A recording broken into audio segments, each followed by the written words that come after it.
Thank you. Well, that's what I really look like now, that old guy right there. That video of me fist pumping in the booth, that was about 13 years ago. Remember how skinny I was back then, dear? I'm truly honored to be here at the Broyles Foundation. I can't say enough about the hospitality that's been shown to me and my wife, Betsy, Molly, David, Jim. It's been outstanding, and to be here with these coaches, these finalists. I said last night, we do have one defensive coach down there. You know, most of us offensive guys, but I said last night, a lot of times coaches, we steal and we copy, and a lot of that's done in the off season. But technology now, every week I'm having a young GA or quality control guy go find me, some new screen. Coach Stein's doing it at Oregon, some new way. Coach Moore's running the ball in short yards at Michigan. Everything LSU's been doing all year seems to be working. But just great coaches, and truly, honored to be here today for the luncheon.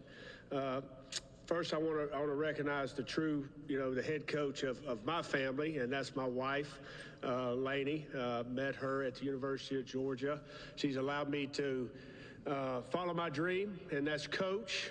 And she has done an outstanding job as a mother. She's raised five beautiful kids. My oldest plays football at the University of Georgia, an offensive lineman. We have triplets, 2 girls and a son, and then my youngest daughter's 16. And we sacrifice a lot, and I can't say enough what you do, Lainey, for the family. Just really appreciate that. Wanted to say a little bit, tell your story. My story, I've been blessed my whole life. I always wanted to be involved with football. I grew up around football coaches. My dad was a high school assistant football coach. And every day when I got out of elementary school or middle school, I was running to that field house. And I wanted to be a part of that football team, that football program, that community. And it just grew. And my dream wasn't really to play college football. It wasn't to play in the NFL. It was to be a part of that community, that football team, because I saw the impact that my father and other coaches had on young men, not just me, but young men in that community.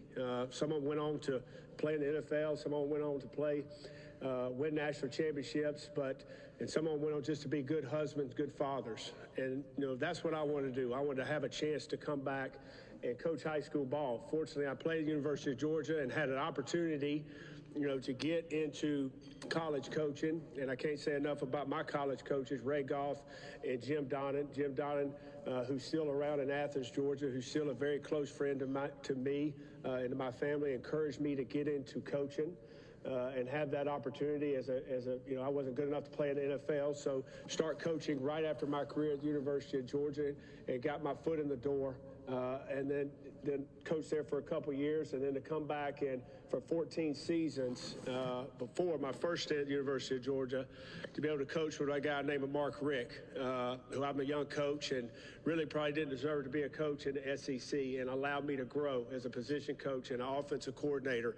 Had success and had failures, but was always there for me to encourage me and keep me going. And that's kind of, what I've tried to do in this profession. But we've had a great year, and I want to say a lot of that is because of our head coach, Kirby Smart. I played with Coach Smart.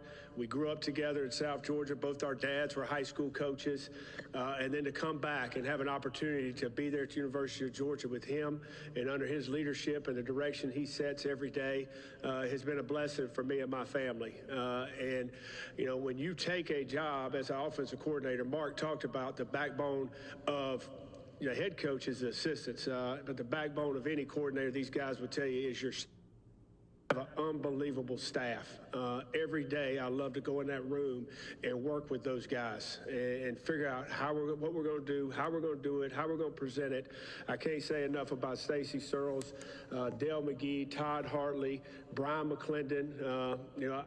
I coach with some of those guys. I coach some of those guys, and we have an unbelievable room. And it's not just those coaches. College staffs now are a lot bigger. We have Brandon Streeter, Daryl Dickey, analysts that help Montgomery Van Gorder is my quarterback analyst coach, and his dad won this award, I think, in 2002, Brian Van Gorder, and he's there on our staff. But just an unbelievable group of men that come in and work every day that make it possible what we do.